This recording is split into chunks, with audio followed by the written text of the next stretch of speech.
போடலாம். குழு நண்பர்களுக்கு வணக்கம். மறுபடியும் நம்ம இந்த கொடவாசல் சேங்காலிபுரத்தில் தான் இருக்கோம்.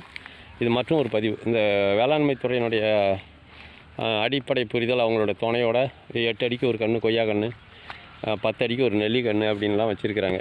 பார்த்தீங்கன்னா தெரியும். இந்த நெல்லி மண் பக்கத்தில் 10-12 அடி கூட இல்லை, அதே மாதிரி 8 அடி கூட இல்லை. இந்த கன்று நெடிகளும் பார்த்தீங்கன்னா தெரியும், ஒரு 6 அடி 7 அடி தூரத்துலேயே கன்று. இந்த குழி எடுக்கிறது வந்து இந்த இதுலேயே 4 மரத்துக்கு ஒரு குழி எடுத்துருக்குறாங்க. ஒரு மிக முக்கியமான குறிப்பு தெரிஞ்சுக்கணும். நீங்கள் ஒரு மரம் செத்து போச்சுன்னா அதை போட்டு கொளுத்துனீங்கன்னா அதுலேருந்து நெருப்பு வரும்.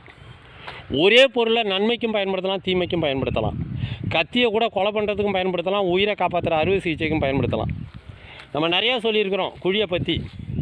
குழியோட அகலம் வந்து குறைச்சலாக இருக்கணும், ஆழம் கூட இருக்கணும். 2 அடிக்கு மேலே சுற்றளவு இருக்கக்கூடாது. 2 அடி அகலம், 2 அடி நீட்டு, 2.5 அடி ஆழம் இருக்கணும்னு சொன்னோம். நல்லா கவனிங்க. இந்த குழியில் பாருங்கள், அகலம் வந்து அதிகமாக இருக்குது, ஆழம் கொஞ்சமாக இருக்குது. அகலம் அதிகமாக இருந்து ஆழம் கொஞ்சமாக இருந்தால் அந்த குழி நேரடியாக வெயிலை உள்ளே வாங்கிடும். அது வந்து நிழலாக இருக்காது. 2 அடி அகலம், 2 அடி நீட்டு, 2.5 அடி ஆழம் எடுத்திங்கன்னா வெயில் வந்து பெரும்பாலும் அந்த குழியில் தாக்காது. அந்த குழியிலேருந்து நிழல், அதை குளிர்ச்சியாக எடுத்துக்கும் மரம். ஆனால் அகலம் அதிகமாக இருந்து குழியினுடைய ஆழம் குறைச்சலாக இருந்தால் நேரடியாக வெளிச்சமும் படும், வெப்பமும் படும். குழியை சுற்றிலும் சுற்றளவில் அப்படியே கொதிக்கும். மாலையிலையும் அந்த வெப்பம் வெளியேறின பிறகு தான் அங்கே கொஞ்சம் குளிர்ச்சி கிடைக்கும். ஆனால் குழியோட 2 அடி அகலம், 2 அடி நீட்டு, 2.5 அடி ஆழம் இருந்ததுன்னா பகல்லையே பெரும்பாலான நேரம் இந்த குழி குளிர்ச்சியாகவே இருக்கும். நல்லா புரிஞ்சுக்குவாங்க. ஒரு மரம் எங்கே குளிர்ச்சியை கேட்குதுன்னு கேட்டிங்கன்னா வேர் பகுதியில் தான் குளிர்ச்சியை விரும்புது. ஏன்னா தரைக்கு மேலே காற்று எப்போவுமே அடிச்சிக்கிட்டு இருக்குது. மரத்தோட வேர் குளிர்ச்சியாக இருக்கணுங்கிறதுக்காக தான் தண்ணியை ஊற்றுறோம். ஆனால் கடுமையான வெயில் புழுக்கமாக இருக்கிற நேரத்தில் மரம் தண்ணி கேட்குறதே இல்லை. குளிர்ச்சி வேருக்கு கீழே காற்றோட்டம் தான் போகுதுன்னு தான் சொல்லுது. நம்மளே கடுமையான புழுக்கம் தான் என்ன செய்கிறோம், எங்கேயாவது மரத்தடி நிழலுக்கு தான் போவோம், தண்ணி குடிக்க மாட்டோம். சரியா? புழுக்கம் அதிகரிக்கும் போது நிழலை தேடி ஓடுவோம். மரத்துக்கு நிழல் எங்கே வேணும்? வேறு பகுதியில் வேணும். வேறு பகுதியில் நிழல் உண்டாக்கணும்னா நீங்கள் அகலமான குழி எடுத்து ஆழத்தை குறைச்சா வைக்கவே கூடாது. அகலத்தை விட ஆழம் அதிகமாக இருந்தால் தான் வெயில் வந்து நேரடியாக தாக்காது. செஞ்சு பார்த்தீங்கன்னா தெரிஞ்சிடும். 2 அடி நீட்டு, 2.5 அடி அகலம் உள்ள 2 அடி ஆழம் உள்ள, 2 அடி அகலம், 2 அடி நீளம், 2.5 அடி ஆழம் உள்ள ஒரு குழி எடுங்க.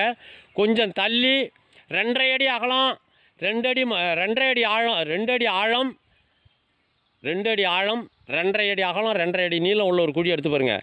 இந்த 2.5 அடி நீளம், 2.5 அடி அகலம், 2 அடி ஆழம் உள்ள குழியில் பொழுதுக்கும் வெயில் உள்ளே பட்டுக்கிட்டே இருக்கும். வேறு பகுதி கூட சுட ஆரம்பிச்சிடும். அந்த மண்ணெலாம் சுடும்போது செடி சுருண்டு காஞ்சிரும். அதை இங்கே கண்ணால் பார்க்குறீங்க. இந்த குழியில் போதுமான அளவு ஆழம் இல்லாததுனால, ஆழமும் அகலமும் சமமாக இருக்கிறதுனால மிகப்பெரிய அளவில் குழி பாருங்கள், ஒரு 3 அடிக்கு குறையாமல் எடுத்துட்டாங்க. இதனால் இந்த செடியெல்லாம் வாடுது. சரிங்களா? இப்போ தண்ணி விடணும் அப்படிங்கிற இடத்த நோக்கி போயிருக்குது. ஒரு அளவு வந்து சரியான அளவாக இருக்கணும். உங்களுக்கு எவ்வளவு தேவையோ அவ்வளவு தான் சாப்பிடணும். ஒரு பிடி கூட சாப்பிட முடியாது. உங்களால் ஒரு 50 கிலோ தூக்க முடியும்னா அதுக்கு மேலே வைக்கிற 2 கிலோ இருக்குது பாருங்கள், உங்களை கீழே தள்ளிடும். 50 கிலோ தூக்குனே இன்னும் 2 கிலோ தூக்க கூடாதா? முடியவே முடியாது. அது மாதிரி தான் 1 லிட்டர் வரைக்கும் தண்ணி குடிக்கலாம். அதுக்கு மேலே ஒரு 100 மில்லி கூட குடிக்க முடியாது. குடித்தா வாந்தி தான் வரும். உங்களால் எவ்வளவு முடியுமோ அதுக்கு மேலே வைக்கிற கொஞ்சம் அளவு கூட சுமையாகி இதையே முறிச்சிடும். திருவள்ளுவனே சொன்னான், பீலிவை சாகாடும் அச்சீரும். வெறும் மயில் தொகை தான், எடையே இருக்காது. அதை கூட அந்த அளவுக்கு மேலே கொஞ்சம் ஏற்றினா அச்சையே உடச்சிரும், வண்டியோட அச்சையே உடச்சிரும், இரும்பு அச்சையே உடச்சிரும் அப்படின்னு எழுதுகிறான்.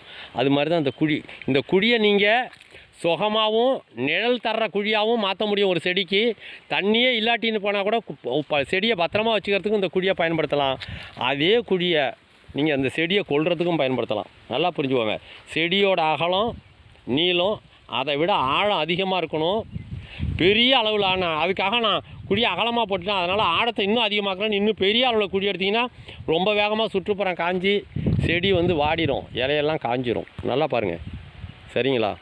அதனால் ரொம்ப ஜாக்கிரதையாக இருங்க. சரியாக புரிஞ்சுக்கோங்க. நாங்கள் சரியாக சொல்லி கொடுத்துக்கிட்டு இருக்கோம். தவறான முறையில் கத்தியை கொலை செய்கிறதுக்கு, கத்தியை வந்து உயிரை காப்பாற்றுறதுக்கு பயன்படுத்தணுமே தவிர கொலை செய்கிறதுக்கு பயன்படுத்தக்கூடாது. குழி அப்படி தான், தேவையில்லாமல் அதிகமாக பணம் செலவு செஞ்சு பெரிய அளவில் குழி எடுத்து தோட்டத்தை காய வச்சுட்டு மறுபடியும் தப்பாக சொல்லி கொடுக்குறாங்கன்னு தயவு செஞ்சு நினைக்காதீங்க. மிகப்பெரிய ஒரு புரிதல் இந்த வீடியோவில் இருக்குது. குழியின் ஆழம் வந்து அதிகமாக இருக்கணும், அகலமும் நீளமும் சமமான அளவில் கொஞ்சமாக இருக்கணும். பொதுவாக 2க்கு 2.5ன்னு சொல்லி கொடுக்குறோம். அது வந்து பூமிக்கு கீழே நிழலை உற்பத்தி பண்ணி கொடுக்கும் செடியோட வேருக்கு. சரியா? நீங்கள் அதுவே 2.5 அடி அகலம் 2.5 அடி நீளம் போட்டு 2 அடி ஆழம் குழி எடுத்திங்கன்னா அந்த செடியை கொன்னுடும். அது ஏன்னா செடியோட வேர் பகுதிக்கு கீழேயும் அதிகமான வெப்பத்தை தூண்டி விட்டுரும். சரியாக புரிஞ்சுக்கோங்க, நல்லா செய்யுங்க. நன்றி, வணக்கம்.